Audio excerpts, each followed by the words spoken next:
Hello, everyone. Oop, it's a little too high. Hello. How are you all doing on this fine Deltarune day? I'd rather be playing Deltarune. Not really. But I would be lying if I said that I wasn't considering canceling it just so that I had the opportunity to play nothing but Deltarune all day. But we are here. We are esoteric. We are trying to solve crimes. We're doing all that fun jazz. The executive producer is here. He is restless, does not want to sit down. Would you like to say hi? Anyway, I hope you all are doing well on this fine Wednesday afternoon. Yeah, let's pop over to that game cam. Last time, we got to the end of the day. We delivered our report. Oh, he's very helping. He's extremely helpful, except for all of the times that he's not. Okay. I guess you don't want to hang out. Welcome in, Adam. How's it going? So, to do the recap, because this game does a lovely little recap, you've awoken in a morgue. You've gotten a goblin sidekick. This was supposed to be a simple job. Figure out why a local tea shop exploded. Now you're standing here, the image lingering in the back of your skull, a dead elf. It's rare enough to see a live elf. Beyond that, you've also got the owner to track down. From what you've heard about this guy, he could have already left the city, though maybe if you're lucky you can catch him before he hops on the next ship down on Water Lane. And finally, you've descended straight into the city below. Esoteric hallways full of traps, secrets around every corner, monsters crawling up from the depths. Somehow, you just know someone or something. God damn it, dude, sit. Somehow, you just know that someone or something is trying to keep you from discovering the truth. You need to keep looking. Search every corner, talk with every person. Look into the political bullshit above and the esoteric madness below. Eventually, you'll find a way forward. And last time we got to the Drunken Sphinx and we're talking to the titular Drunken Sphinx. We solved one riddle and are working on solving another one that we can't do with our friend Snell. We need to solve this one on our own, and then we need to come back during the day. But until then, we are investigating at the tavern, trying to figure out what exactly is going on. So let's get to it. Snell, do you have something to say? Is that why the things are up there? You approach your companion. Let's get on with it. Cool place. You come here often? Sometimes. It's not exactly the best tavern in the city, but it's all right. Oh, yeah? Yeah. That title goes to the flip, for sure. I'm friends with Obina, the owner. Great gal. Haven't been. It's right at the intersection of housing and the palace. Half the ceiling is flipped, like gravity flipped, hence the name. It's a cool gimmick on its own, honestly. Anyway, I enjoyed the place. When we're done here, and you don't piss me off too bad, I'll take you there. Sounds good. Sweet. No drinking, of course, but you'll enjoy the food, I'm sure. Remind me, what were we doing again? Apart from disturbing the peace, what do you want to know? Everyone seems on edge around here. No wonder. Election's coming up. People would be high-strung even without this whole mess about the tea shop. It's a big deal, you know. We're voting for the future. Doesn't sound relevant to the tea shop thing.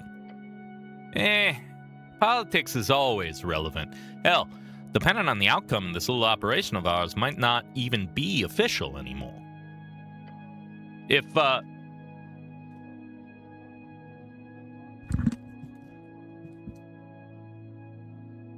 Stop. Terrorism.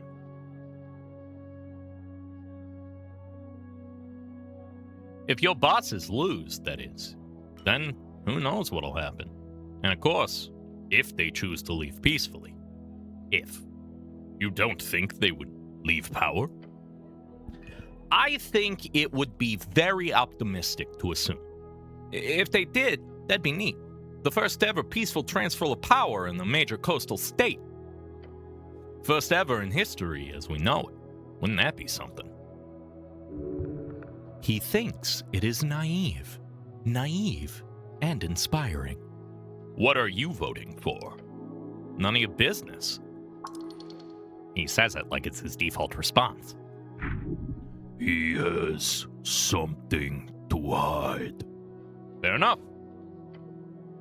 Fairly fair indeed. Anything else you want to know? Interesting times. Indeed. Let's go.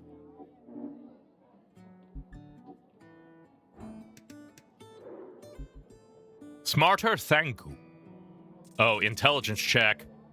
Hey, that's the best intelligence check we've done so far.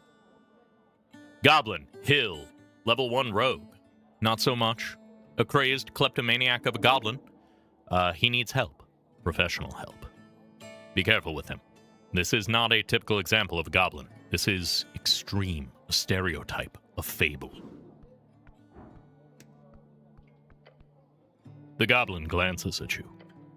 Smarter. Snell. Don't cause any trouble. Okay. Snell motions for you both to leave the guy alone. Hello, Smarter. He just stares at you. Leave him. As the two of you take a step away, Snell sighs. Smarter is a notorious pickpocket. Don't let him get too close. What kind of goblin isn't? Oh, he's a common thief, eh? Snell rubs his eyes. No, look, I'm talking a real, actual, pathological kleptomania case.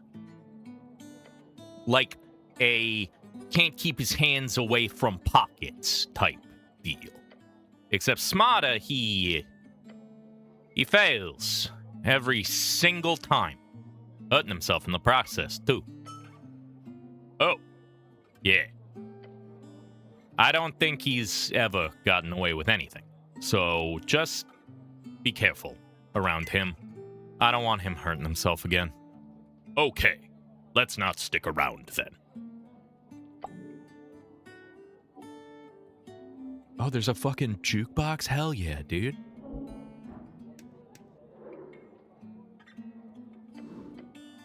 Oh yeah, we spoke to her earlier. We kind of... It would be something akin to 1,000 a month. Standard fare, really. Obviously, all my proprietary deals would have to be included in that. Obviously. Which would at least make it akin to double that price, at least. The orc woman places her cup on the counter and leans forward. We hope you'll consider it. The fiendish woman behind the counter gives her a wide, sharp grin. Vera turns to leave and almost walks right into you. Oops. Cleric, lovely to see you again, but I can't stop to chat. Do swing by Water Lane later, will you? As the orc steps past you and leaves the tavern, you look over to the woman behind the bar.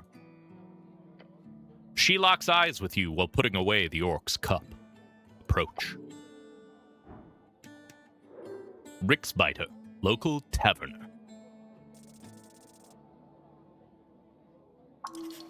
Demon, money, money, money. This is what you get when you when the pragmatism of devilhood mixes with the dexterity of human-ish fingers. A mint-making, crown-conscientious capital creator of the highest class. Oop. Behind the counter stands a woman of fiendish origin. Focused on filling up one of the taps, she immediately stops when she notices your approach. A tiefling. Welcome to the Drunk Sphinx. What'll... My good lord, a cleric! How Merely to see the city stop by. She gives you her full attention. Name's Rixbiter. I'll be serving you tonight. I am the cleric of Norvik. The cleric? Oh my! Aren't you a catch? Others are starting to notice the cleric in your step. You're the tavern owner? Do you have a bunch of information that could help me in my quests? Sure! If there's anything I can do for you, just ask. I know more than most in this sprawling city of ours. The city is not hers. We all share this place. It is as much hers as it is yours. Oh, Snow! She exclaims as she notices him over the counter. Aren't you a sight for sore eyes? Want something to drink? I'm on the clock. He nods towards you. Oh, you're the escort, eh? That's not how I'd phrase it, but sure. She laughs and sticks a sharp finger in your face. Don't get Snell into too much trouble, you hear? He's already grumpy enough as it is.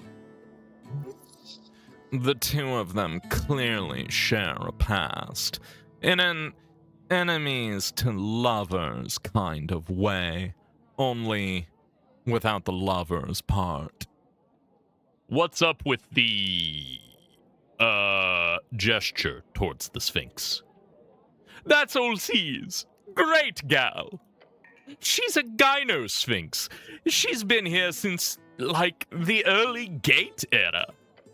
But good luck getting more than that out of her. I heard her riddle. I think we all did. But good luck. Not often she gives out a personal puzzle like that. Means one thing. Old Z's wants to put you to the test, so to speak. She always drink this much? Yeah, the only reason this place stays open. She lets us all hang around her sacred chamber, and in response I get her pumped on some river wine. Cost-wise, it's not that much worse than regular city rent. How many people have solved one of her riddles? 2. She smirks. That I know of, at least. One was a bit more discreet than the other. However, I promised to keep it a secret, so... She's almost desperate to spill the beans. Tell me, who solved it? Fine, I'll say, but promise not to tell anyone. The first one is sort of a myth these days, but it was your good... It was your god, good cleric, Earth. Earth solved the Sphinx's trial? Yep. I wasn't here to witness it, of course, but that's what old Z's told me. And if you can't trust the ancient Gyno-Sphinx, then who can you trust? And the second? A year ago, I caught a certain fellow entrepreneur having a chat with old Z's, and I ended up getting a glimpse of their convo. It was Viskin, you know, the local mortician. Old Z's won't talk about it, but he totally solved one of her riddles and got something in return. No idea what, but hey, you didn't hear it from me, she says and winks. Thanks for telling me about the Sphinx. No problem, she says with a wide grin. You two friends, Snow? No. Don't say that, you're hurting my feelings. There's tension here. If you want to rise out of him, ask about it. Does Snell spend a lot of time in here? You don't need to ask her. It's not relevant. He does, she says, ignoring his comment. Although this is the most convenient third place for the HWBT, so it's not like he's got too many options. Third place, a place for community and socialization that's not the home or work. We've got all the wonderful goblin we could need here every night. Great. I've got some other questions. Of course. What do you know about the tea shop? It blew up? Sigh deeply. She gives you a quick shrug. Wasn't here. Not usually on Tolstad over noontime. I'm more of a night gal, obviously. So I'm not much help, sadly. I've just heard the regular. But I can recommend talking to the kid at the kiosk upstairs. His brother comes in here often, and I overheard him talking about it. Excuse me. Thanks. No problem, cleric. Tell me about the owner of the tea shop. Drama? He's a real piece of work. Like, I'm impressed that he kept that tea shop afloat for so long, but look, I just know the rumors, okay? I love rumors. She leans in with a smirk. Same. Drama kept the tea shop full of Asgalists, mostly young ones. But supposedly, he'd been working with the Freestriders on the side. Like some kind of spy, she laughs. Could you imagine? Does he come here often? Nah. Oh, well, yeah. Yes or no? Look, I see him around. He's not a regular, but when he does show up, he's loud and wants to perform, you know? She gestures, drumming on the counter. Not the greatest patron. Do you think he blew up the tea shop himself? No. She shakes her head and repeats her answer. No, that bird couldn't make a ballsy move like that. Now run away from it for sure, that's what I'd expect. And indiscreetly, I'd be surprised if he's not at least a little to blame. Where do you think he's at? Well, I do remember him mentioning something of an escape plan one time. Really? That sounds very relevant. The bird was drunk, okay? Muttered something about covering every liability. And how his escape plan was... Look, I thought it was a bad joke. But from what he said, from what I can recall, that his plan was to sneak into a crate and ship himself to the Reeds. That's a wicked good plan. You should look for him on Water Lane, at a warehouse or something. This bird is smarter than I thought. I mean, I'm sure it's happened at some point. Historically. She shrugs. Drunken ramblings. But if I were you, I'd check Water Lane. That's all for now. Sure. Do you know anything about an elf on Tolstad? An elf? On Tolstad? You go up the hill and you might find some near the Elysian embassy, obviously, in the Palace District. But not here. Don't get elves here often. In 3 years, we've never had an elf in here. Like, actually none. To my knowledge, at least. I don't think I'm going to disclose that we found a dead elf yet to this bartender who seems to have very loose lips. All right. Another topic. Sure. Do you know a man called Frank, son of Frank? Your question causes her to let out a hearty laugh. I'm so happy I'm not the one having to ask that stupid fucking question. No, I'm afraid I haven't. She eventually manages to tell you. Sorry, cleric. She probably gets hundreds of people using that fake name during any given week. What is the tavern talk? Talk of the tavern. What's the hot goss, as they say?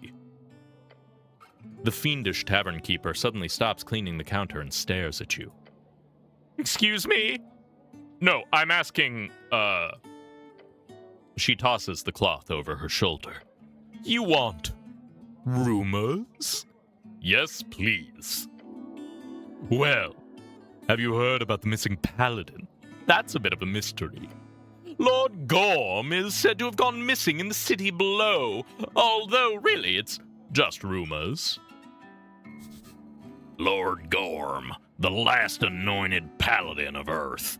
One of the original faces of the Party of Norvik. He went missing months ago, and many believe he has abandoned his post. But I haven't seen him for weeks, so it's a bit worrying. Lord Gorm! Of course, I've heard of him. He's the last paladin of Earth. He's very important to the city. I'd like to ask more about him. Sure. I don't know much, to be completely honest. But if I were you, I wouldn't get my hopes up. You know him? I've handed him drinks a few times, exchanged a few words, so sure, I know him. What does he look like? Big guy, earth god-like outfit, but with more gold. Not the type you'd like to arm wrestle. Other than that, green eyes, blonde, long hair. A fancy nobleman in armor. Got it. Hi, Bridge, welcome in. Did he wear a helmet? Oh, no, never actually. He always showed off those golden locks. A clear sign of corruption. What sort of man would choose to show skin instead of armor? Instead of iron? Guess his proclivity for vanity very much surpassed your own, cleric, she says with a playful smile. You ever hear him say anything suspicious? She laughs. Look, drunkards say all kinds of shit. Can't read too much into it. What did you hear? Mostly a bunch of ranting about how every single political entity in the city should be burned to the ground. Some typical pro-human slogans, you know the stuff. So Lord Gorm is a fascist. Got it. She laughs. Might be simplifying the issue a bit, but sure. You know where I could find him? I hear all kinds of rumors, cleric. Either he's cracked under the pressure and started living as a fisherman, or a beggar on Water Lane, or he's died in the tunnels below fighting undead abominations. Maybe he's jumped on a ship to Muletown. Maybe Lord Gorm wants to head out into the infinite wastes through Toll's Pass. Either way, I don't think you're going to find him, cleric. Maybe there's some clues as to his fate somewhere here on Tolstad. Who knows? Yeah, he does just sound kind of like a bog-standard paladin. Thank you for the information. You're welcome. I'm searching for a paladin. She shakes her head. Don't expect to find much. Haven't seen Lord Gorm in weeks. What are you voting for in the election? That's a cheeky question. No, it's not. That's subjective. I disagree. She looks confused for a moment before continuing. Early on, I thought about voting for the Agricultural Party. They had a big focus on small business owners. That's me. But obviously, they've moved on to bigger worker-class focus and are now completely swallowed by Asgalianism. So now I'm leaning towards the Freestriders. They want to build up the economy and increase trade, which will directly make my life so much easier. Plus, it's hard to ever vote for the Nationalists when they want my kind to be a second-class citizen. And the Freestriders will let you buy your way to first class, or what? She gives him a half smirk. Something like that. You like the Agricultural Party? Liked. They had a neat manifesto, okay? Freedom of movement and business type shit. Why not vote green? She holds up a hand and gives you an incredulous look. I like to keep my profits? Duh. Your companion scoffs. You're a Freestrider, then. Hey, just because I'll vote for him doesn't mean I'm dedicated for life. They just happen to be the most useful for my business, nothing else. Why would trade make your life easier? She looks around. Tolstad is already a hotbed for travelers coming in from all around the coast. If the tariffs are lowered, especially between Reedsian cities, we'll be seeing twice as much traffic on the Water Lane. That means twice as many patrons. I might even have to expand. Fuck fascism. Give her a high five. She enthusiastically meets your hand with a satisfying smack. Hell yeah! A foolish performative act. That's all the politics for now. Okay, tell me about yourself. Please do dive on in, cleric. Anything particular you'd like me to rant about? Tell me about your business. My favorite topic. I've got several businesses, in fact. Some people call me a bit of a serial entrepreneur. So it's just a tavern, not an inn? Not an inn, sadly. I've been thinking of expanding, but as you might imagine, it's quite difficult, especially with all the wonderful complexities created by our dear home lord. If only the city held another City Below crusade, then I might be able to dig out a few rooms, but for now, this is just a tavern. Though usually a local cat holds dance classes here once a week. That's paused during the election, though. Anyhow, I'm rambling. Did you want a story on how I procured this location? I got refreshed by a menace to society who decided to walk over my keyboard. Yeah, my menace producer has been a fucking pain the entire time I've been trying to stream so far. Tell me your story. Tell me about everything. Every detail. We'd be here all day! Oh, gods. But I can do a quick rundown if you want. Sure, I started off in printing, believe it or not, so many years ago at this point. There was a great boom in the industry right when my horns were budding. Do you know we had over 12 papers in circulation at its peak? Crazy. I ended up with more capital than I anticipated, which gave me the opportunity to invest quite heavily in, you know me, she says and winks. This woman is overly familiar for a living. Admirable. I took on a big risk for a big reward. A little bit of agriculture, a little bit of politics, signed some deals with the freestriders, some with the agriculturalists, or whatever they call themselves these days. My main business is actually textile manufacturing. Started a mill 2 years ago with the most inspirational woman you've ever met. Suffragettes, widows, immigrants, or Novakians alike. We're building a new world of feminine industry. She's exploiting the women who've been left behind by their communities. Awful. This tavern was born out of my meeting with Ozise. She nods her head in the direction of the massive sphinx at the end of the chamber. She's guarded this place for centuries? Millennia? Gods only knows how long. Even our good Lord Earth just let her be. Our Lord saw this divine being and allowed her to continue her sacred mission. But I managed to get her to open up a bit. A few drinks later, and we have a contract signed. Today, it's a highly successful establishment with patrons from all over the world. Things are a bit slow these days, what with the whole tea shop drama. But alas, things will pick up again soon, I'm sure. This fiend loves the sound of her own voice. Could be very useful.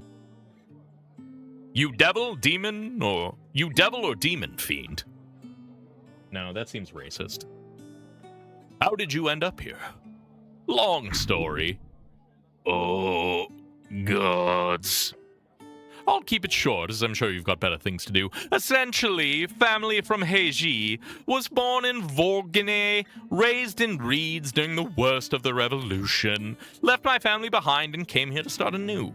Now I'm building businesses left and right. Ascan is a wonderful land full of promise. I love it here. She leans in and smirks. Thank you so much for taking an interest in an outcast like... Thank you so much for taking in an outcast like myself, cleric. She's hitting on you. Hit back. I... flirt back? Yes! Nope, not your type. You need someone stronger. Boo! The red one is correct, but still boring. Oh, what is my type? It's hard to put into words, but whatever you're looking for, this horned woman does not have it. Scoop, welcome in. How's it going? The overwhelming urge to be smothered. Don't call her that. It's mean to reduce a person to however horny they might appear. That's not... Whatever. Just say something. You've been staring at her silently for like 15 seconds now. You're welcome, citizen. I am! She shows her sharp teeth in a bright smirk. What is your mother's maiden name? Am I... She squints. Am I allowed to say that? Isn't that a curse thing? Like knowing the true name of a devil or something? No, it's the name of your mother-in-law you should keep secret. Really? No idea. I mostly just make shit up. All right, well, let's just move on and I'll keep that a secret. Just in case, okay? She winks at you. You are unaffected by the wink. How do I get to the Undercoast? I don't know? She points downward. Head down until gravity flips? Never been myself. All right, no more personal questions. Oh, too bad. That's all for now. Thank you, citizen.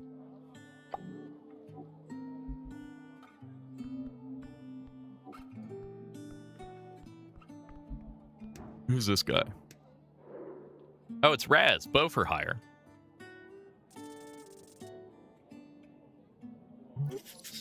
A hill goblin, level 8 rogue. He wants to kill you. This is a massive, unregulated, confident, and highly problematic goblin supremacist. He will not debate you on it. He doesn't even see you as worthy of being alive. A focused killer. His body count must be in the hundreds. The type of man who wishes for nothing but the destruction of humanity, the Earthfolk especially, and the downfall of this invading species upon the shores of Ascani. Oh, cool. Let's talk to him. The scent of smoke fills your head as you approach the hooded goblin. He takes a drag from the pipe, his rough face illuminated. Stare at him. The hooded goblin does not reply at first. Then he just looks to Snell with a foul frown. I see you're getting more Cran by the day. Cran, the goblin who signed the Goblin Treaty. He served Earth for many years as a warrior of Norvik.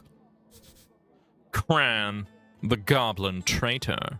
The one who signed the Goblin Treaty, giving away everything to Earth after the Goblin Genocide. Sometimes goblins invoke his name to call another goblin a human lover. Fuck you. Keep staring at him. You hear him clear his throat, slowly.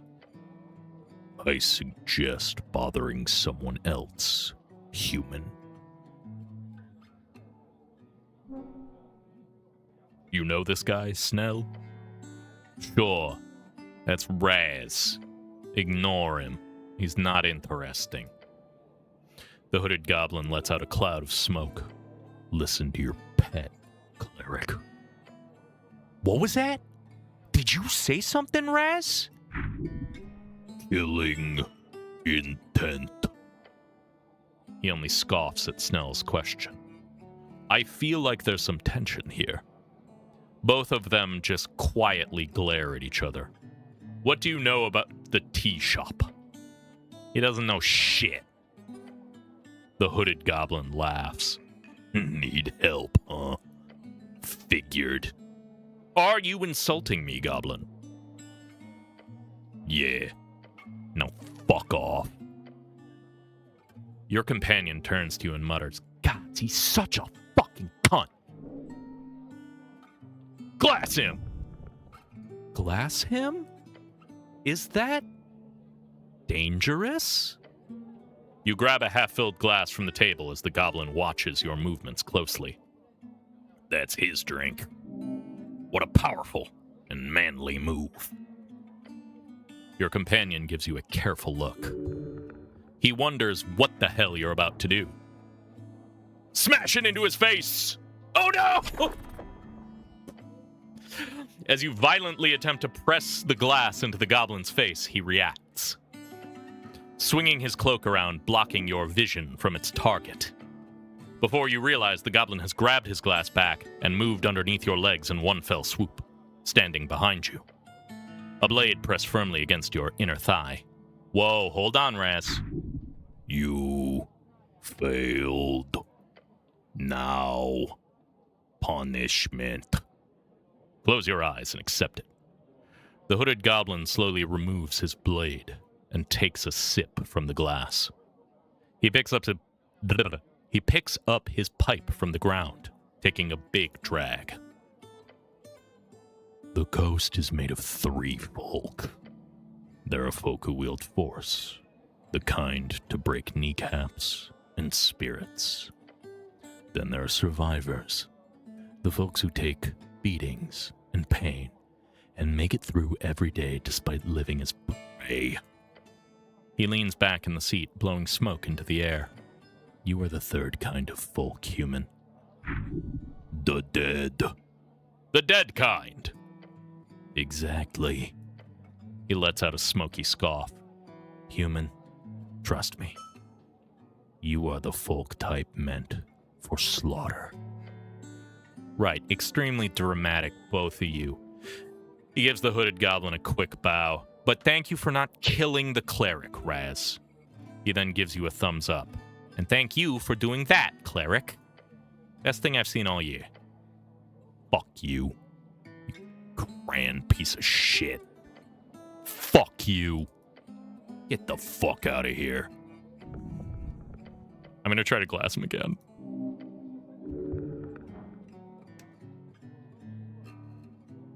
I want to succeed at hitting this man with a glass. I'm very strong. Come on! God damn it! We did this.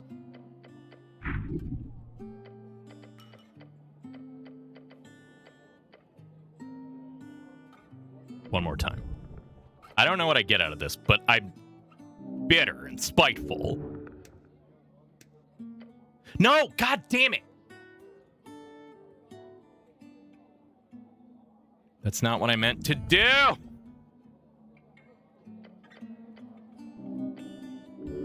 I can't click.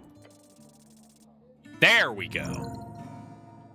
Alright, real violence. You violently crush the glass into the face of the goblin. He groans as the glassy shards stick into his rough skin. What the fuck? That's what it means! Take a step back. The hooded goblin sits there, glaring at you for a second, blood seeping out of his face. He's just sitting there with the fucking 8 million drinks I've just handed him after failing this over and over. Silently staring. He barely even reacts to having glass shoved into his face. Look around nervously. This was a mistake. The goblin reaches to his side. He doesn't take out a weapon. He instead opens a pouch, grabs some leaves inside, crushes them in his hands, all while his bleeding eyes remain fixated on you, and then snorts the powder up his nose. An esoteric plant? Within seconds, the glass shards begin to pop out of his face, trickling to the ground. The bleeding stops, any running blood evaporating from his face. He dusts the final shards of glass off of his cloak. He picks up his pipe from the ground, taking a big drag. The coast is made of 3 folk. There are folks who wield force, the kind to break kneecaps and spirits. We did this conversation. You were the 3rd kind. Sounds like I should be the 1st kind. He lets out a smoky scoff. Human, trust me. You are the folk type meant for slaughter. Right, extremely dramatic, both of you. Thanks for not killing the cleric, and thank you for doing that. Best thing I've seen all year. Yep. Same conversation.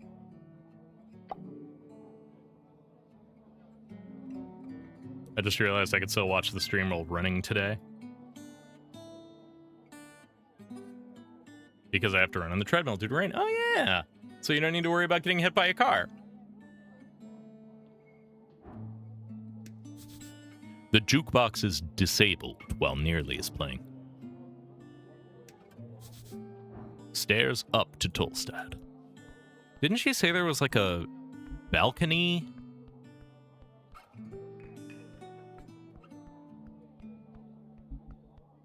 Maybe that's these stairs.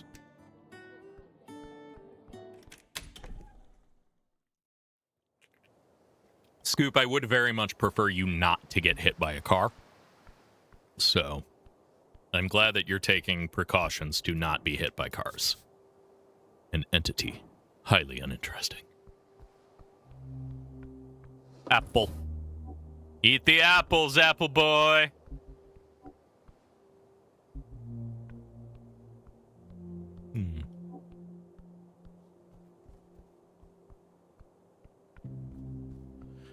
Okay, where are we going? Ooh, can I dig through the trash? A trash receptacle, mostly stacked with old zines. Oh, fuck! You reach into the bin and pulled out a somewhat intact cardamom treat. No. Do not. You did not just... Let me get this clear. You find yourself out on the Pillar Road. You see a cardamom treat in the bin. It's been out there for God knows how long, and you think to yourself, what the hells? I'll just eat some trash. No. You're not eating from the fucking trash.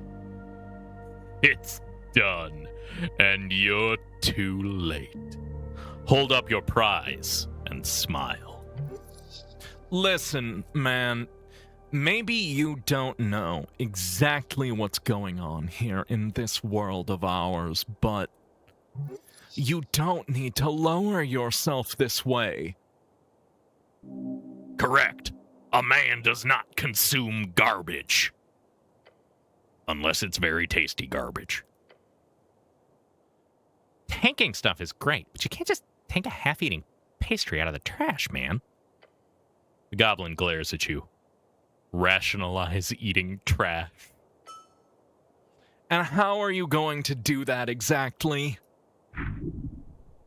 Cardamom egote. Hold on. Let's just clear this up a bit.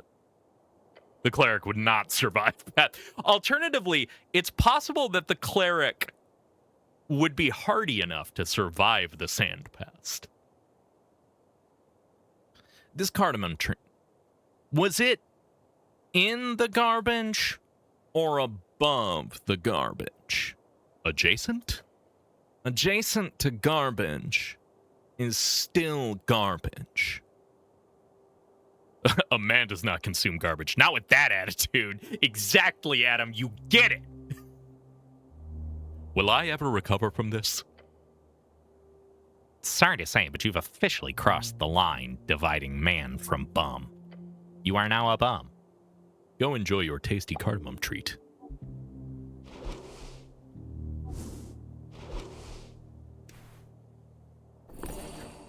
Yeah, I ate the garbage.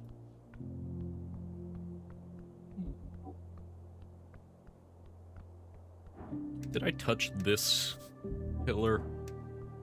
Can't remember. I mean, I think it's the same pillar. The pillar of yore towers before you. It whispers to you, unintelligibly. Touch the pillar. You place your hand upon the surface. A slight tingle spreads across your palm. This is a magical object. Have a feeling that you can meditate here. It will take some time, but it could prove invaluable. DC -2?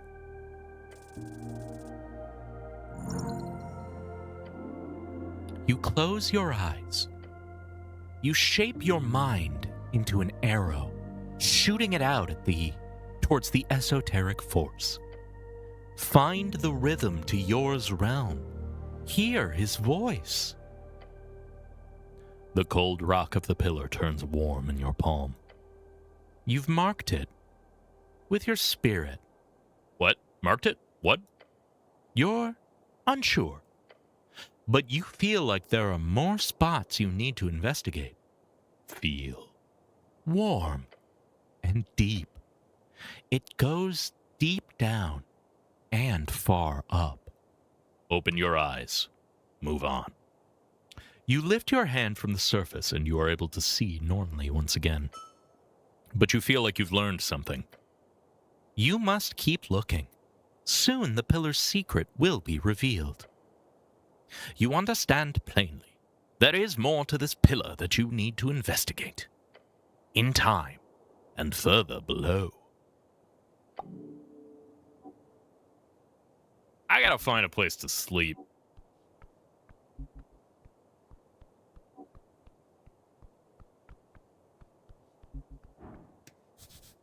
This crate has something in it. Hey, a shard. Oop.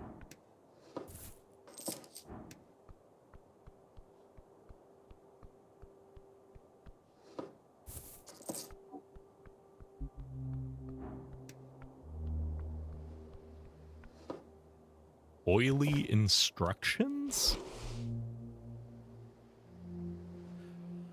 A page of hard-to-read text titled A Gnome Starter Guide to Esoteric Memorization. Ooh, it is a negative penalty to intelligence. You hold up the paper, finding it to actually be a torn-out page of a book. The name in the margin suggests that this is called A Gnome Starter Guide to Esoteric Memorization. Read it. It's quite lengthy. The goblin leans in over your shoulder and reads it as well. The first step to understanding esoteric memorization is understanding the underlying powers at play. Your strings stretch across the coast, invisible to the eye, yet connected to all things, living and dead. A spell is simply a set of rules you must follow in order to manipulate those strings into an esoteric effect. Yet those rules are themselves esoteric in nature. As such, most wizards will find it impossible to remember more than a handful of spells at a time. This is the big divide between cantrips and actual spells, as cantrips are both easy to remember and will not consume a spell slot. Spell slots are the common representation of how many spells of each spell level a caster is able to perform without rest. As a gnome, you are naturally gifted in the art of illusion magic. Other schools will be more difficult to memorize. A suggested harmless spell to use in training is the first level spell Grease. To increase your chances of memorization, attempt to cast it at least 2 times per day. In the margins, there is a handwritten note that you managed to spot. It's written hastily and bold, like the author really wanted to hype themselves up. It says, "Every evening and every lunch break at work, remember, you can do it." Oh no. The goblin leans out over the ridge, looking down into the river. Damn. How mysterious. You should try to figure out what happened here. Let's see. There's a grease stain on the bridge. It must mean something. But what? The slip and the fall. Oh my god, I passed an intelligence check. Ah! Yes. The gnome cast grease and then slipped off the side of the bridge, falling down into the water.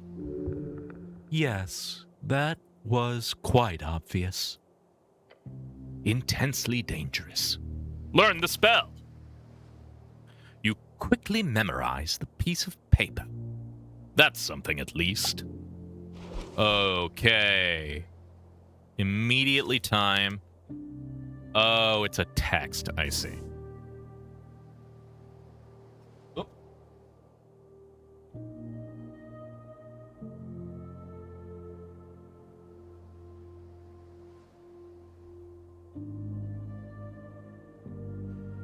Okay.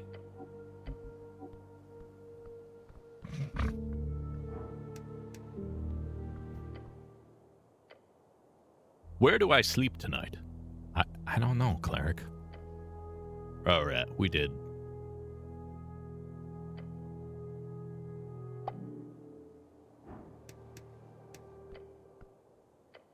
It's late. You can head off if you want to. Snell looks at you with tired, almost deliriously manic eyes. And leave you here? By yourself? Look around. He also looks around. Yeah, it's dark out, cleric. You're going to sleep, right? Because I sure hope you're not going to go off on some adventure by your own. Yes, Snell. I am going to bed. He sighs. Fine. I'm tired. I'm heading home. See you tomorrow, cleric. You now stand alone. All right, then. I figured it was worth letting Snell go.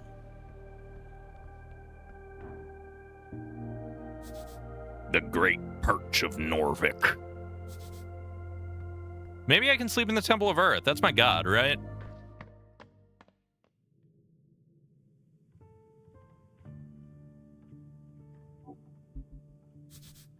All who pass are mine to keep.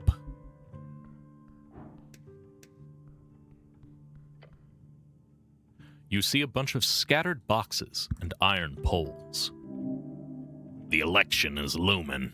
You must defend the city. How long do I have until the election? 5 days. It is March 22nd. The election will occur on the 27th.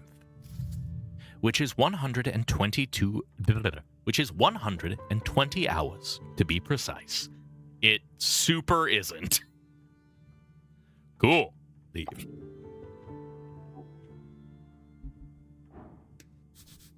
You see something shiny in the dirt. Oh, I love digging through dirt. You can move that brick. Time reclaims all. Spent ring of spell storing. A compact ring tingles with esoteric might. It is ancient, made entirely out of brass, and inside the top shell you can feel, there's a tiny scroll. However, that scroll has been long since spent on some divine spell. How do you know that? Again, you can feel it. Its original use is long lost, but keeping it around seems good. Perhaps its previous owner was a good man if he left it behind in the Temple of Earth.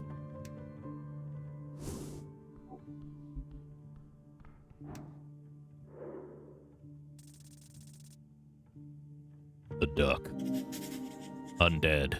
Level 13 Paladin. This is a true warrior. He is off duty, but whatever duty that is everlasting. The Duck. A dark iron can of a man sits alone on the temple steps. Duck. This is no duck. It's obviously not a duck, Myth. I just learned that. His face obscured, an axe strapped to his back. It's definitely in front of him, actually. Thick axe. Heavy. This is a real man. A hero. His armor is empty. I have some questions. Good night. It's not a duck, it's the duck. Oh, I see. His helmed head is slumped downward slightly. Is he asleep? Just stare at him. No response. Wait. A metallic scraping noise fills your ears. The knight is moving, ever so slightly. His head turns. Your name, soldier. His voice echoes out into the open chamber. Pure dread. This is a great warrior. Treat him with respect. I am Ragan. I am Ragan. The knight's head slumps once again. Speak your mind, soldier. Are you Lord Gorm? No. I see. I'm looking for Lord Gorm. Have you seen him? No. Who are you? He is silent for a while. The duck. Excuse me? I am the duck. That's wild. A man's name is not up to debate. Horrifying. You should be proud of your name. The knight does not respond. How do I open that gate down the stairs? I have the key. Oh, can I have it? No. You are too weak for that. This man is correct. You need to get back to your strength first. The city below is dangerous. You should make sure to prepare properly before heading down there. Perhaps bring more spells. Perhaps make sure to recuperate enough for you. Perhaps make sure to recuperate enough for you to once again be able to cast higher tier spells. The city below. It is darkness incarnate. Do not tread without care. You never do. Heed the call from beyond the grave. I did tear a magic wall apart with my bare hands. Why are you loitering here, knight? I am not. The cold voice echoes throughout the chamber. What are you doing then? I am on my off hours. He speaks as though he's reading from a script. You Earthfolk? No response. I too would like to hang out on the steps of a temple. The helmet turns slightly. Can I hang out with you? Please? His helmet turns away. Some metallic creaking is all you hear from the knight. Your manhood is infinitely tiny in comparison. Whom do you serve? I serve, he says, trailing off. Yes? Once again, he turns to look at you, the darkness within his helmet seeming to reach out towards you. As if grabbing hold of the very air, you feel everything growing cold. I serve nothing. Where'd you get that cool armor? The knight sits completely still and does not answer your question. I think you're amazing, my good knight. No response. You feel invalid next to this man. You must learn from his ways. Attempt to have a firm discussion about masculinity.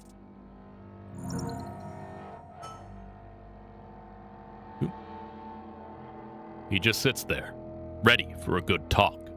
Stare at him. The knight shifts slightly, his armor scraping against the rock. Breathe heavily. The knight turns to look at you through his helmet. A little more. Wait a bit longer. soldier. Your presence is unwanted. Present your query, then leave these hallowed grounds. How does one become a true warrior? A warrior. The knight places an iron gauntlet upon his knee and leans forward. A whispering wheeze escapes the slits in his helmet. Serve. Until the coast falls in on itself, until your breaks the veil, and every god rips and tears our reality into shreds. Serve well. Serve loyally. That is what a true warrior does, no matter what. The wheezing stops. What if you serve someone evil? He shakes his head slowly. Place not the choice of morality into the hand of the one who swings the axe.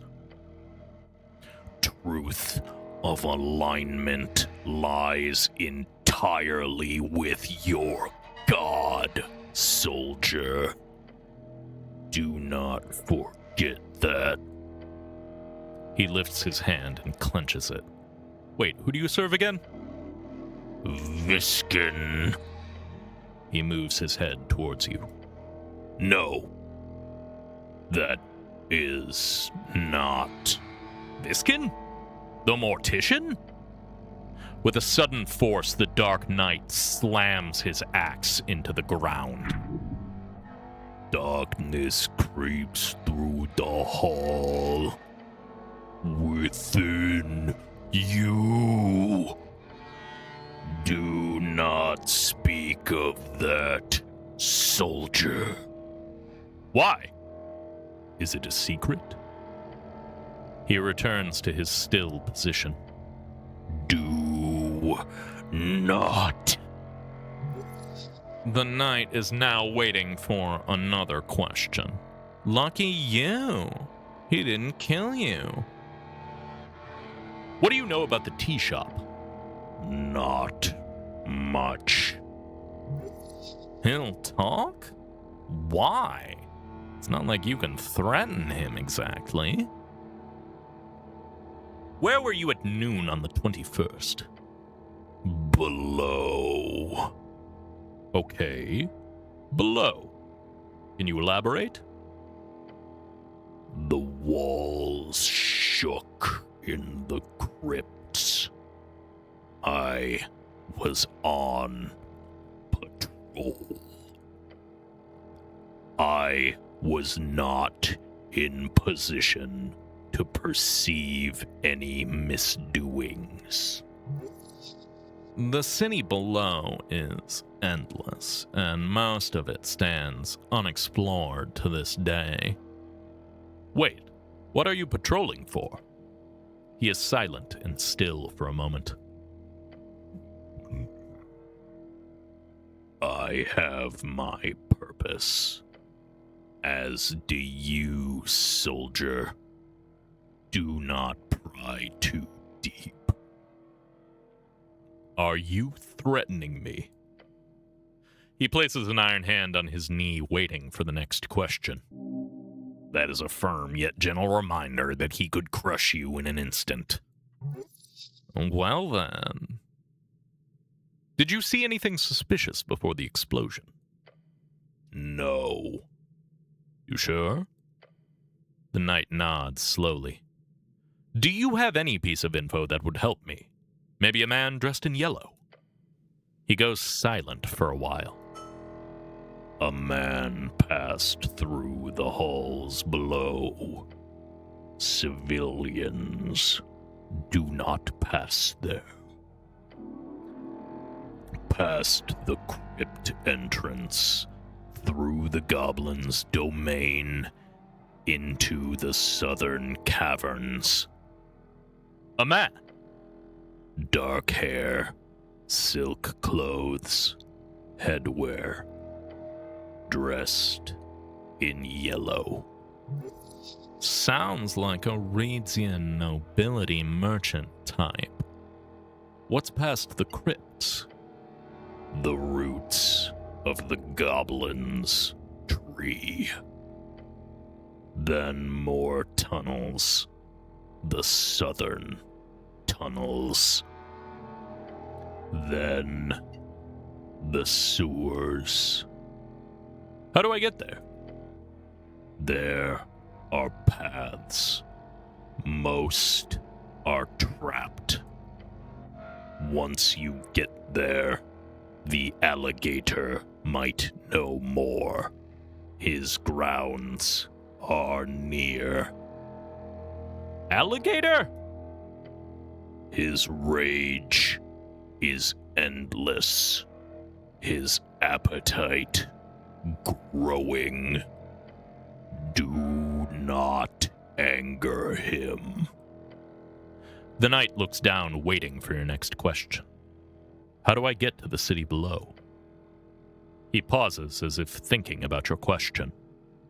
The goblins use their passage below Viskin's lair. Right. The staircase by the apples, where you woke up.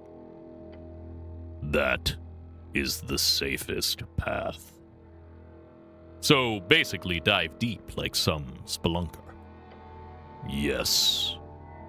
This is great. Thank you, my good knight. He is quiet. Now, some other questions. What's up with the mess? Point at the ballot boxes. Without lifting his head, the knight answers in a cold tone. Election. What are you voting for, my good knight? No reply. Just be agrarian. Don't even say anything. It's not like they have any chance of winning anyway. The knight doesn't even move. He does not care for your political opinions. How manly. It stirs. His silence tells you nothing of life. At first, my strength was so low and my failures goaded me into fighting him. He punched me once, and so hard my ancestors felt it. That's awesome. I'm gonna pause real quick here because I'm out of snoozes and the ad is starting in 20 seconds. So we're gonna run our 3-minute mid-roll ad break, and we will resume talking to our good friend Duck in 3 minutes. Grab a drink, use the restroom, do what you gotta do. See you soon.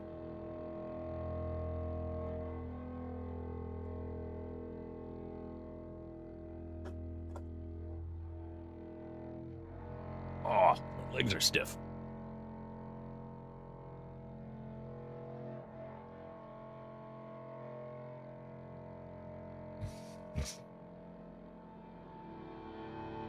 All right. How's everybody doing this afternoon? Hope you were all good on this. Oh, you're a huge nerd? What's up?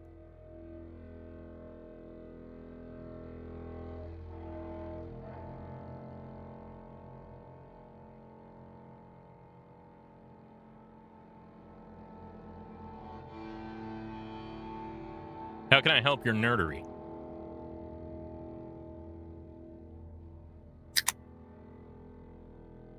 I've recreated my office area in Microsoft Excel, and I'm trying to figure out how to fit a big-ass bookshelf in there. Oh, hell yeah. I don't know how I can help, but I encourage it.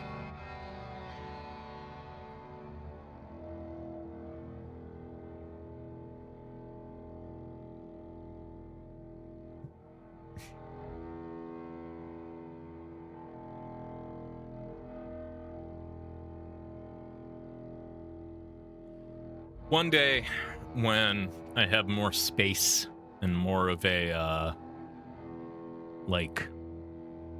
living area that can be customized on a broader scale like this, I really want to make a personal library room, basically. It is a really smart way to use Excel. I do agree with Schmatterkick completely. 40 wide and a foot. That is a pretty beefy shelf, all told.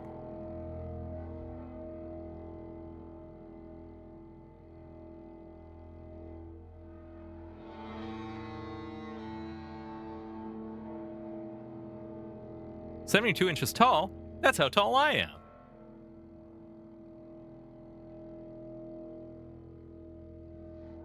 A bookshelf my height is pretty fucking tall, to be honest.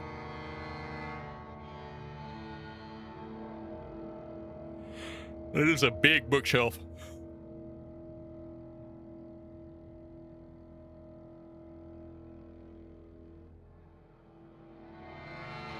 But I've been slowly collecting various books out of the book donation at the library that I work at, because the friends of the library there have just been like, please, if you see something you want, take it. We get so much stuff. It just means we have one less thing to process if you take something.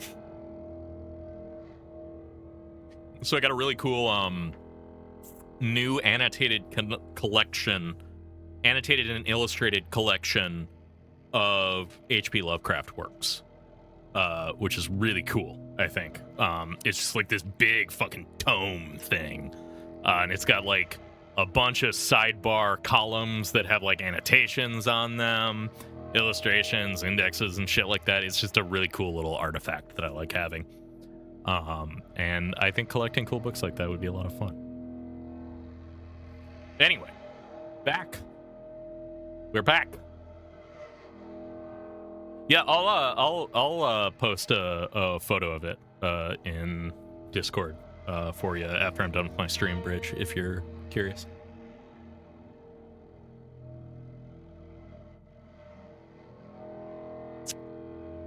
All right. Back to Duck. "It stirs.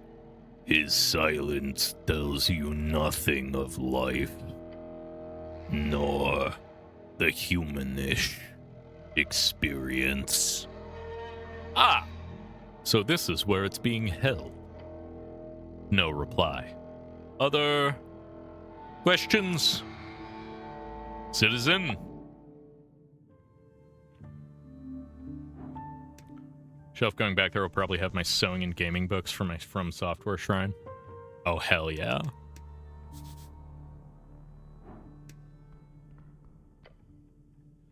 You approach the shrine. What other gods are there? Many. You know a few. Oh yeah, we did this last time. Pray. Staring at the chiseled monument, you focus your mind. You take a deep breath and continue and begin your prayer. And tranquility. Contemplate the Sphinx's riddle. An ancient creature who guards a door to nothing. She does this for fun. You are not the first to complete it. If you do, it will unveil something great. But the answer is not in dialogue. You will have to cast magic to show your prowess. Contemplate the tea shop owner. A bird folk on the run. His shop is in ruins. What sort of business did he conduct there? Contemplate the Lich House. They do not tell you the whole truth. And there are deals in the background you are not privy to. Tread carefully around the Paleman and his 4 helpers. 4 helpers. We got Duck. We got that little kobold. Maybe the zombie in the basement? Or is there...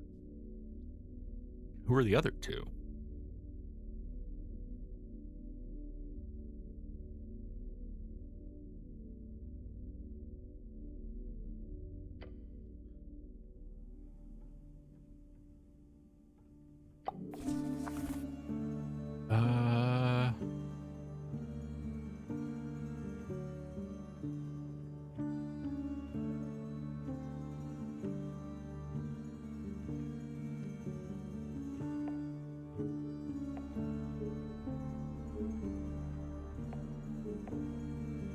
Oh, I can just prepare everything I know. Hell yeah.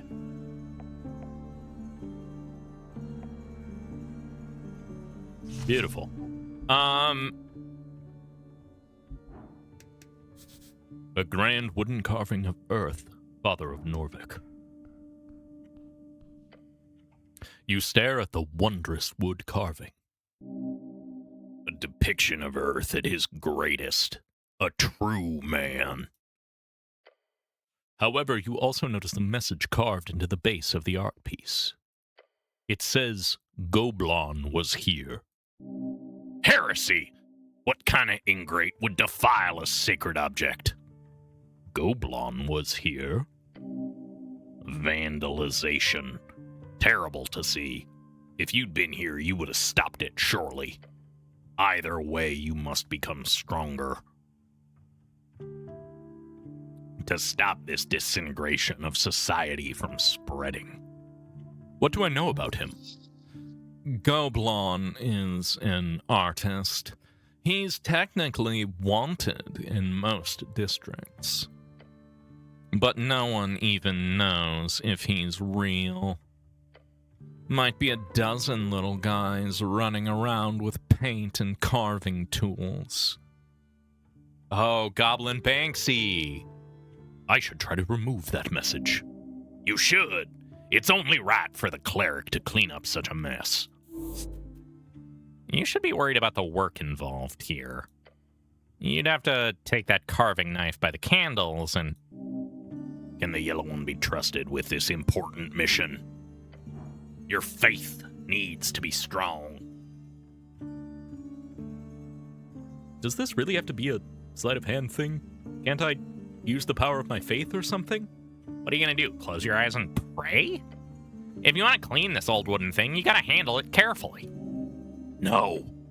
Prayer does work. Just put your trust in Earth. He will guide you. Trust your faith.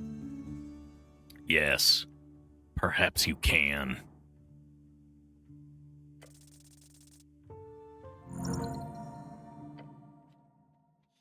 You start working. Picking up the tiny carving knife, the same that was used to scratch the wood, you clean this up real quick. Spend 10 minutes working on it. With the dexterous fingers, you precisely carve a layer off the statue. Within a few minutes, the message is entirely gone. Glorious! Wonderful work. Fine craftsmanship is what it is. You could have been a woodcarver in another life. If it was in any way a lucrative career, that is. She always spoke lowly of artistic endeavors. Looks much better now. Oh yes, you're cleaning the world, one message at a time. My work here is done. Hey, who the fuck are you? Jahan, clanless. Halfling Fordfolk. A halfling, one of many who lives in Norvik, especially after the Golden Line. She is a hard worker, one of few talents, but much hardiness. Support her in her struggle against capital. A boot. That is what she rages against. Not in the activist sense, but in the sense of an ever-changing daily grueling toil. Our work never ends. Oop. You see a halfling girl standing by the shrine. She gives you a tired glance. Hey. Hey. She groans and rolls her eyes. Can you leave me alone? The painful dismissal of a teenage girl. How horrifying. You are annoying her. You should go. It hurts. Refuse. You try to stand your ground before the halfling. However, I refuse. She glares at you, her eyes looking you up and down. You can sense it, as if time itself stops. She is about to call you The word. The word? The one word to break you. The halfling girl opens her mouth to speak, and she says, creep. Ugh! Ugh! Ugh!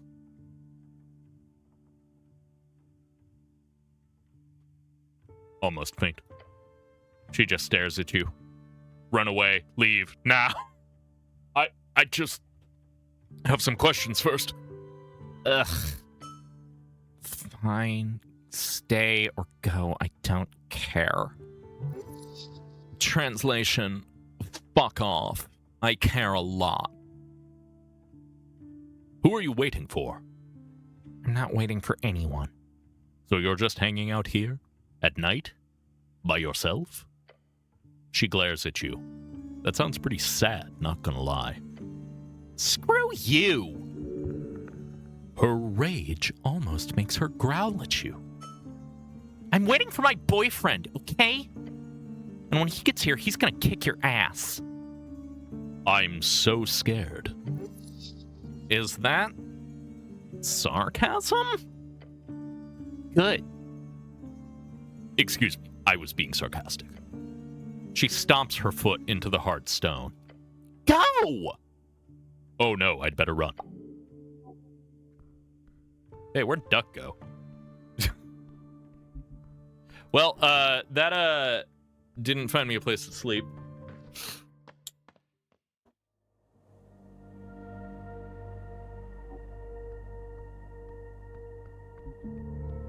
What's this? A street sign. You can look at it?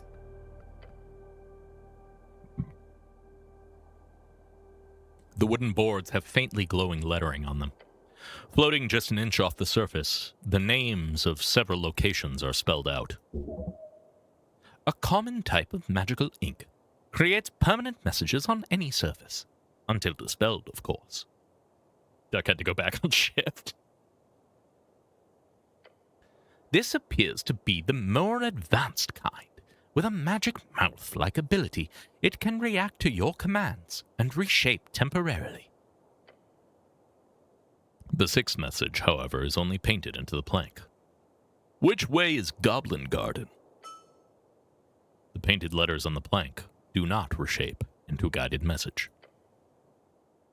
If it had magical properties as well, it would say, downstairs, over grass, into tunnel, glory to Sage Leaf. Probably. Hey, that's an elf.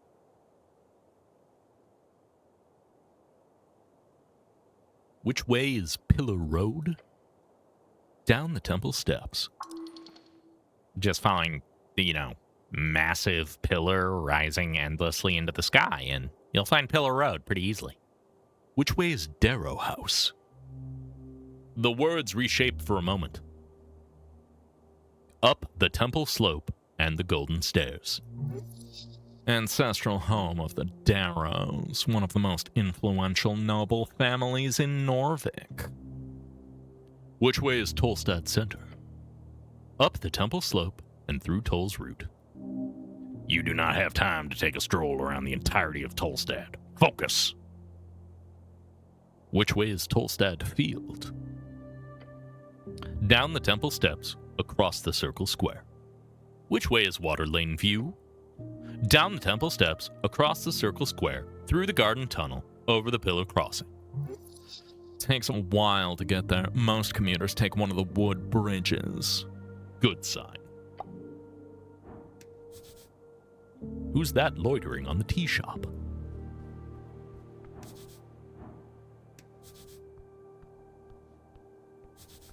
Dwarven stone, broken in half, pure violence. Why can't I interact with this guy? Hello? Okay, well. Sure.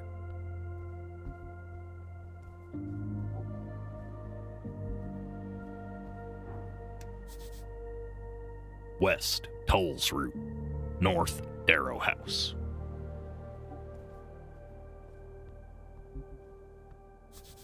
This road leads to central Tolstad. You have no business there. Oh!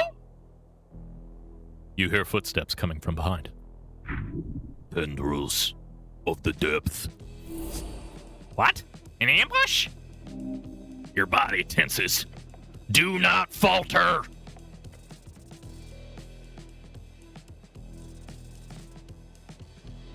Oh shit, I go first.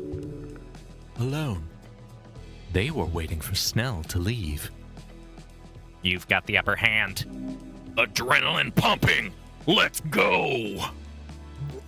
Yeah, this situation's screwed up. Can't talk your way out of this one. However, you could probably try to confuse him. Can't I cast Charm Person on this bastard? Oh, grease! You conjure a splash of grease across the slope. The masked one is shocked for a moment, the magical grease causing him to slip and slide. The grease covers the entirety of the surface area of the assassin. You watch as the attacker falls, his slender body tumbling backwards. The grassy and rough dirt gets stuck to the rapidly accelerating, rolling assassin going down the hill. Your eyes follow the descent as the attacker disappears like a spinning sack of apples into the roller mill ruins. By the time you reach the ruins, the shadowy figure scrambles to reach the edge. You follow it real quick, but the bastard jumps into the water. Holy shit! You lean out, glancing down into the river. You see nothing, only night and waves. The assassin is gone, along with any evidence of wrongdoing.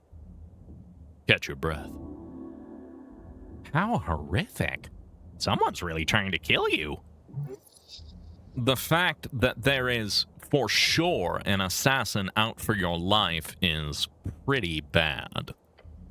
Like, it's gonna be hard talking your way out of the next time this guy tries to end you.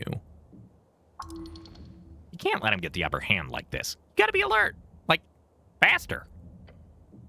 You will have to be stronger next time in order to capture this foolish spellcaster. The bastard really did try to catch me off guard. And alone. Yes, he is clearly a coward. Yeah, the assassin showed up and I greased him. And they left. they rolled into the river. I greased them up and they disappeared.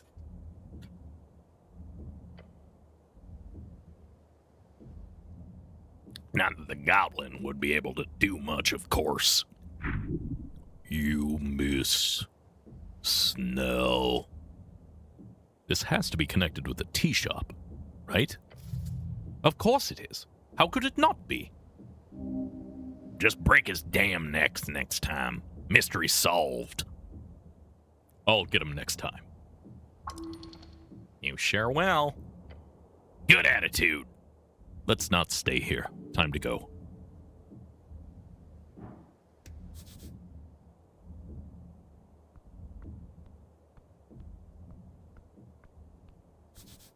A corner of Norvik, still standing in the gate area. Fuck.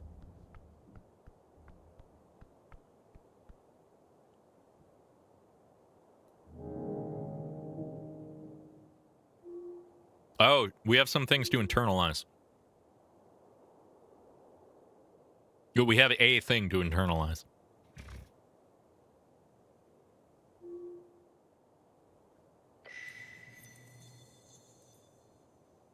Why not?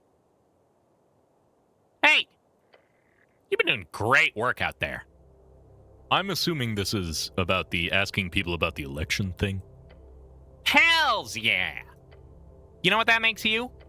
A herald. A democratic herald. Doesn't that sound nice? And what exactly does that mean? Someone who spreads the word. Someone who gets people engaged with the democratic process. Look, this is what the New World is all about. People like talking to each other, sharing ideas, debating, listening. Every conversation is a little spark of democracy igniting. And you? You're fanning those flames. So here's the thing. All that talking, it's energizing. When you engage with people about what matters, when you get them thinking, discussing, caring, it fills you up. Makes you feel alive. Tell me more about the Democratic Herald. Every time you ask someone what they're voting for, you could feel a surge of vitality. It's the excitement of democracy in action. Democratic Herald. You gain 1d4 hit points every time you ask someone who they're voting for in the election. So here's the thing. All that talking, it's energizing. When you engage with people about what matters, yeah, we did this. Wait, I don't get any other choices? Great question. In this case, you're just way too aware of the fact that you have absolutely no chance of ever subverting / changing / affecting this particular democratic process. And you obviously can't stop yourself from spreading the word, no matter what that word is. So here's the thing. I'm ready. That's the spirit. Welcome to the new world, Harold. Good talk. Yeah, okay.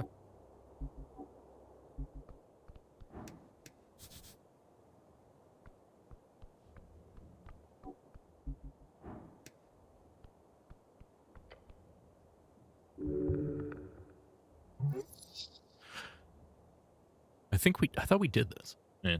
A handful of bicycles are stationed at the local rack. There's a stillness here, an uncommon sight in the heart of the city. Not a lot of bikes. The usual commuters are probably too scared to head past the tea shop. Yeah, okay, we did do this.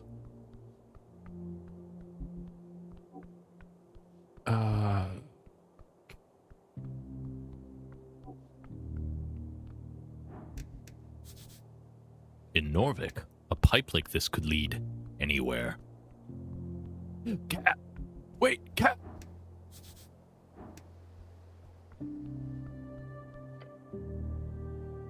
Enjoy your day, citizen. I forgot that we talked to the cat already.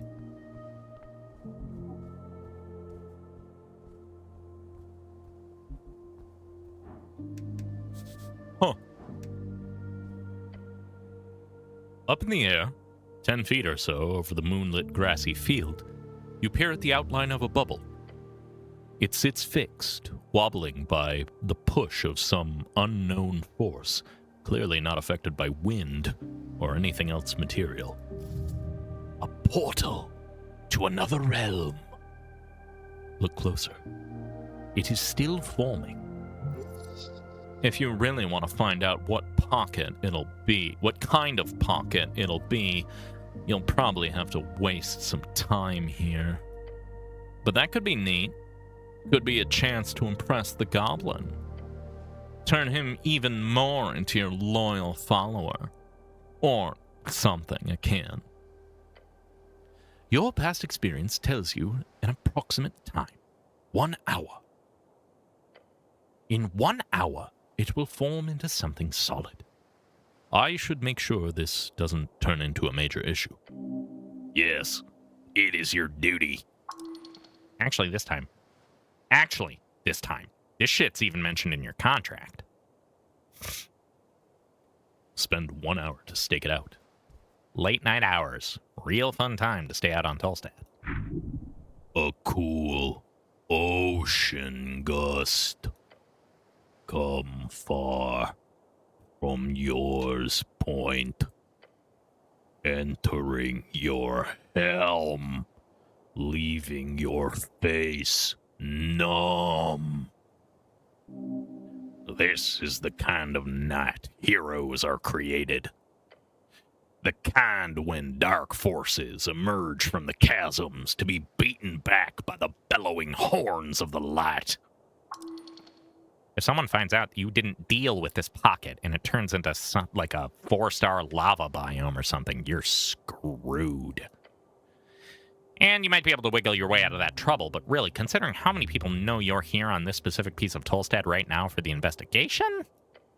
Look up. Above the shimmering pocket, far up, you see the moon. Alone in that ever-wide expanse, a blot of light as wide as your thumb, an outstretched fist. Circling around the white, its blue-hued ring. It shines particularly bright on this cloudless night.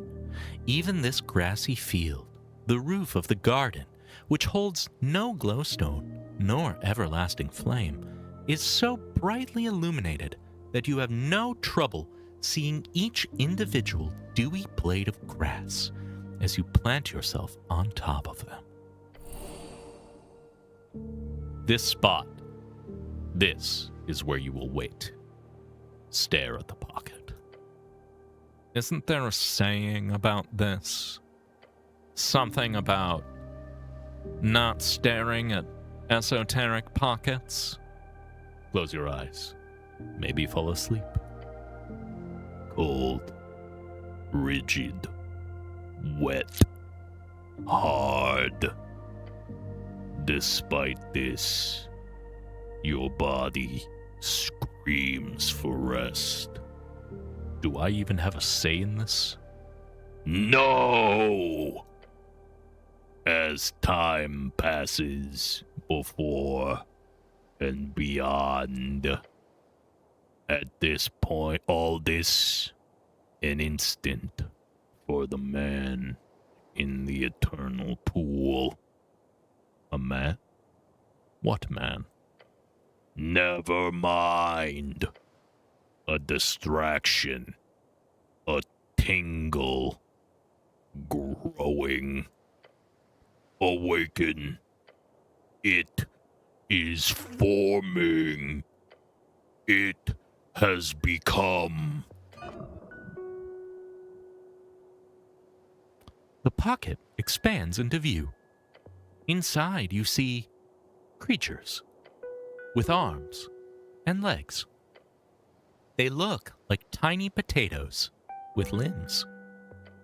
They're dancing wildly, chaotically. You feel compelled. Walk towards them. Your body walks itself into the pocket. You step inside. The Vatar cheer. Tiny voices, high-pitched, gleeful, start dancing. Your body moves. Or maybe it's just an instinct. They do look like garden gnomes. Not by choice, but by some ethereal urge. The Vatar dance around you both. Laughing, spinning. If you can't stop it, you might as well go hard. Remember the club? Endure the dance until it ends.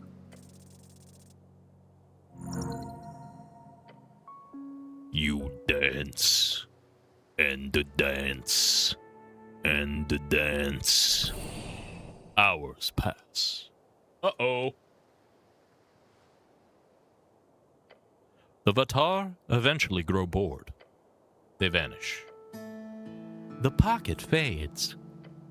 You collapse. Exhausted, but alive. The grass is wet with morning dew.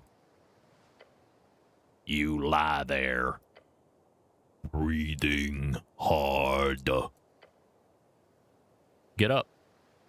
Slowly, with burning bones. Look up. The pocket is gone. Weird little gnome flash mob. Hell yeah. The world returns to normal. Without that esoteric feeling. Just grass, moon, cold air. Complete calm and quiet. The grass beneath your feet is cold and wet. Regular, cold and wet. You did well with this strange thing. Take a deep breath, then leave.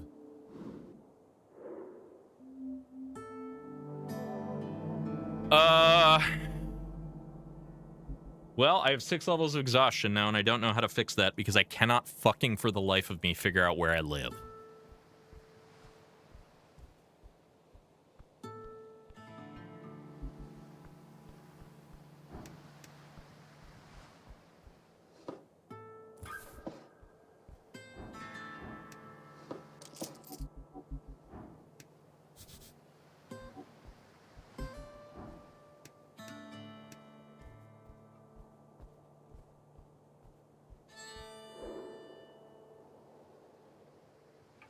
Oh, I only have room for 4 feet, so I'm going to need to get rid of one eventually.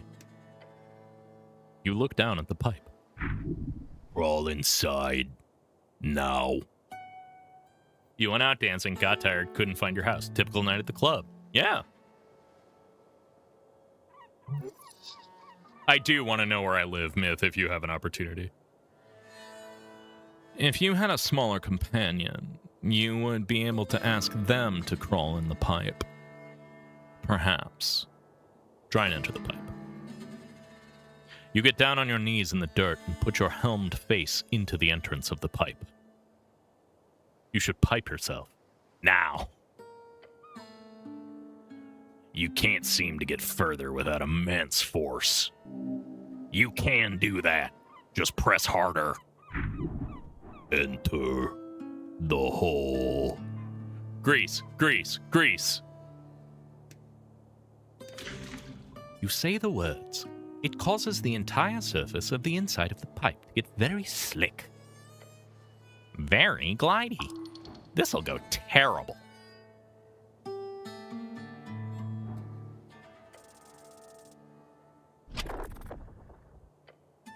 Suddenly, the pipe gives.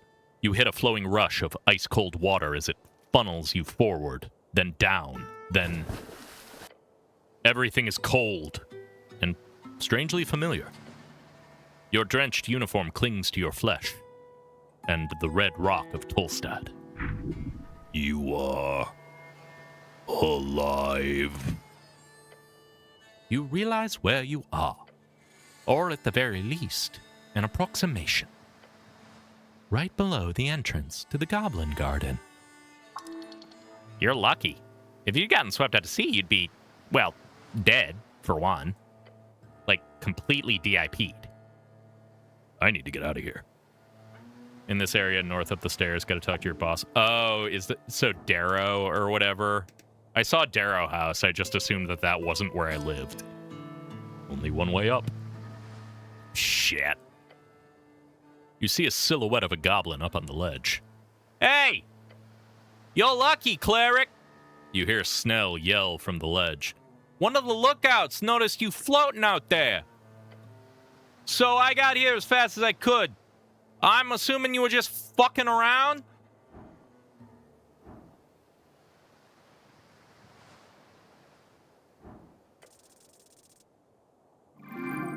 But I can scale the wall. Stealing yourself and your manly soul. Yeah, Bridge, I ended up in the river again by jumping into a fucking drain pipe. You grip the wet rock. Your right hand, then your left. Place your feet higher up. One step at a time, you slowly pull yourself upwards. Focused, strengthened, with absolute confidence. Come on! Reach! Just a bit more. With that final push, you make it. Now, please don't do that again, okay? I'm heading back. And seriously, don't. That was close. Slippery rocks, huh? For once, those burly muscles actually helped. For once? The muscles are a representation of everything you stand for, including slippery wall climbing. Be proud. Okay.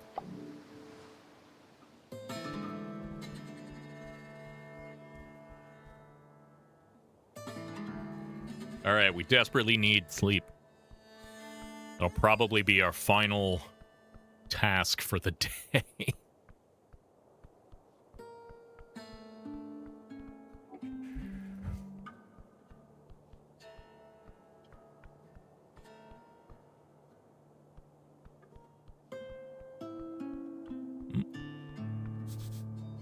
Old symbol of an old regime. This is how you first met Snell? Awesome.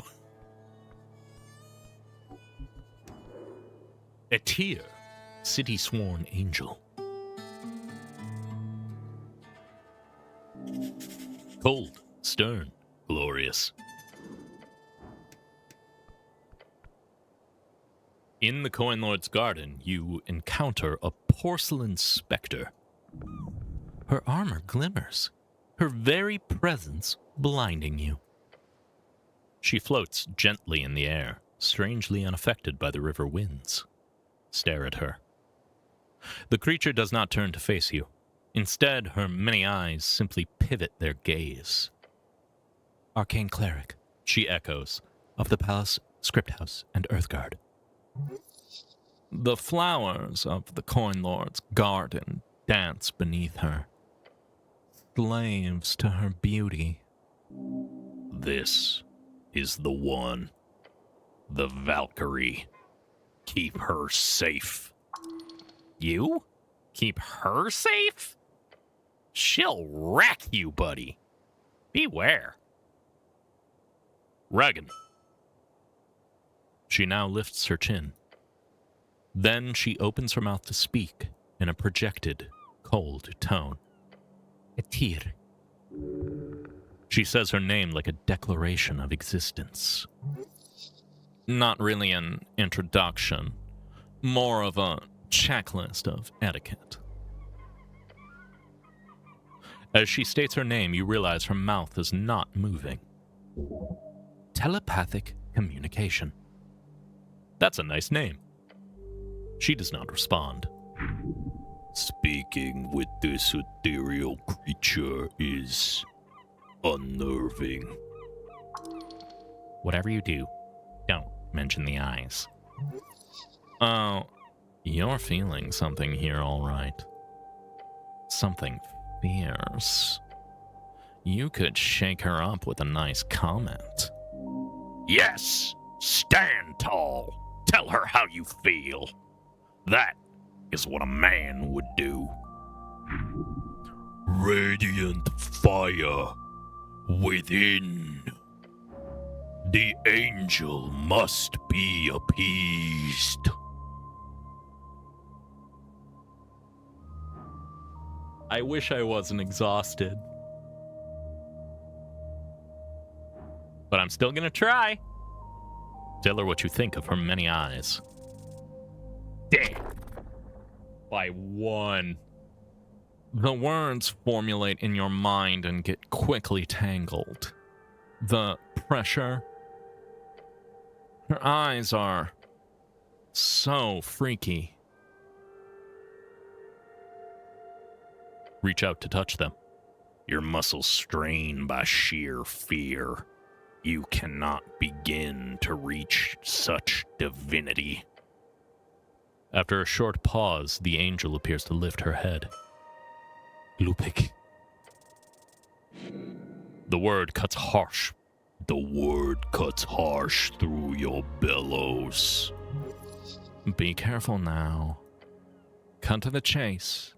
She clearly has no interest in small talk. Is this the Darrow residence? Some of her eyes glance towards the door to your left, then back to you. They spin gently around her. Great, nice. We got that cleared up. She's very non-vocal. Just stare at her. She stares back, 100-fold. Great, so, the eyes stop spinning.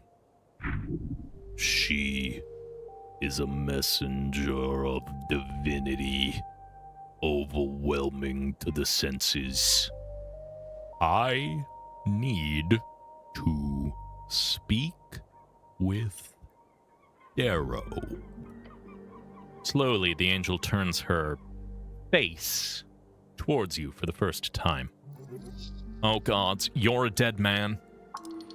Walk away. Malutki Presmovil.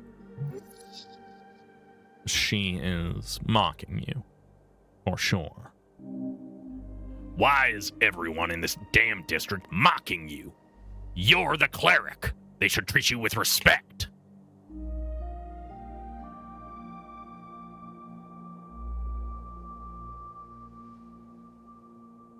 Polish? Maybe? Okay, sure. Now about the magistrate.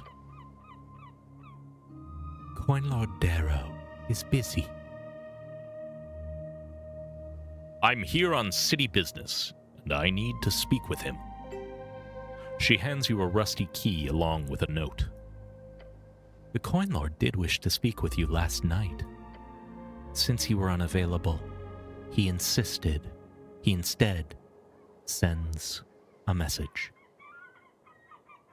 Yeah, as a hashline, the only language I know that does that is Polish. Yeah, maybe.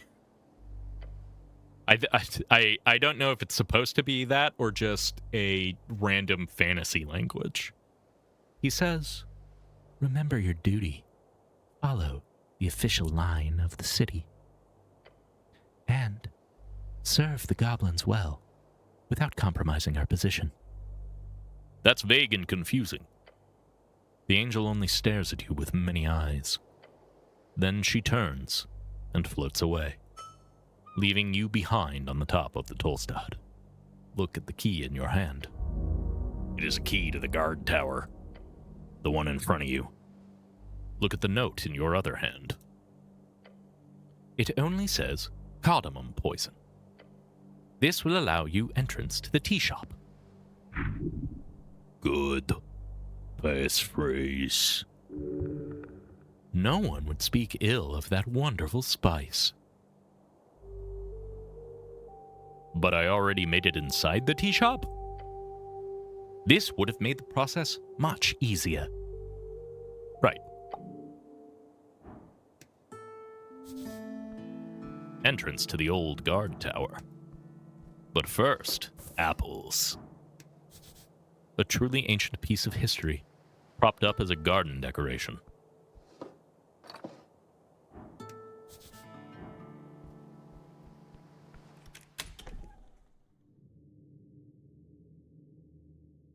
Oh, got a bed. First things first. Nice job stealing that key. That Coin Lord fellow was probably just going to say some annoying stuff anyway. I got an achievement for going to sleep without talking to Darrow. Can I go to sleep now? Yes. Your body is weary. A little nap might be good for you. And your manhood. Lie down. Take a long rest.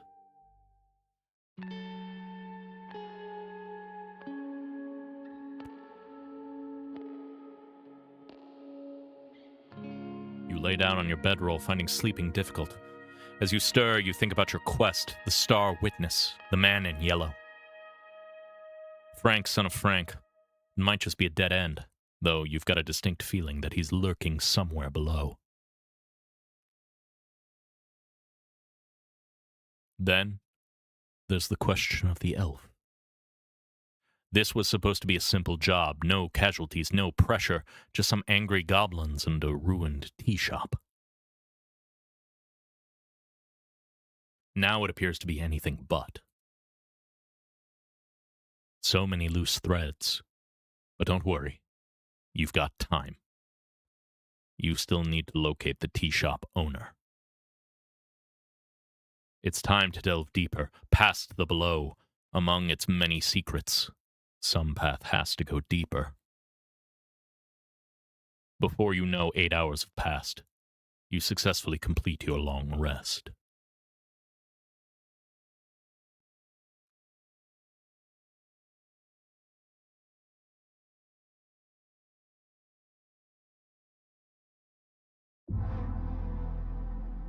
Day 2. Your muscles strain as the second day begins. You should have evidence to solve this. It's not that difficult. I'm not feeling too good. This is literally how you feel like 50% of the time. You should go to bed earlier. Like a man. more sleep would help. Perhaps tomorrow. I fell asleep quickly for once. Because you are and were exhausted. Gotta keep running around if you want to get shit done. Ignore those tired legs. Keep on running.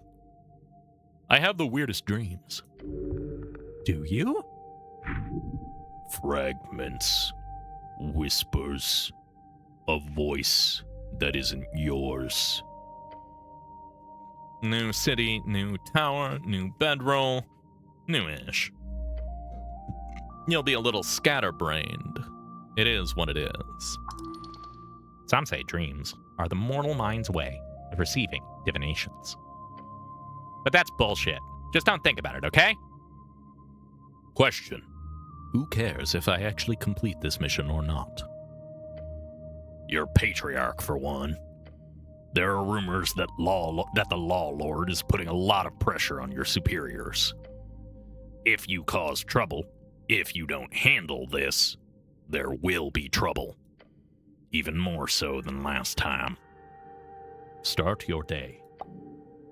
And by start your day, what I truly mean is end your day. Because that is as good of a stopping point as we are going to get, I think. As always, thank you all for coming. I truly appreciate it. Bridge, Myth, Adam, Scoop, Schmouterkeg, Vibes, everybody who is hanging around chatting, I appreciate it. I appreciate y'all being here. And I hope that you all have a lovely remainder of your Wednesday. Tomorrow, we will be beginning day 2 of our investigation and delving even more so into the bizarre confusion as we get our start at 2:30 in the afternoon. A normal time to start Wednesday. Anyway, have a lovely Wednesday afternoon. And I hope to see you all tomorrow at the same time, same place. Goodbye, everybody. Hey, if you stuck around to the end of the video, I just wanted to say thank you, and I hope that you enjoyed. If you want to help support me in making more of this, you can follow me on Twitch, where I stream these live. Like, comment, and subscribe. I suspect you all know how this works by now, but it really does help a lot. Thanks.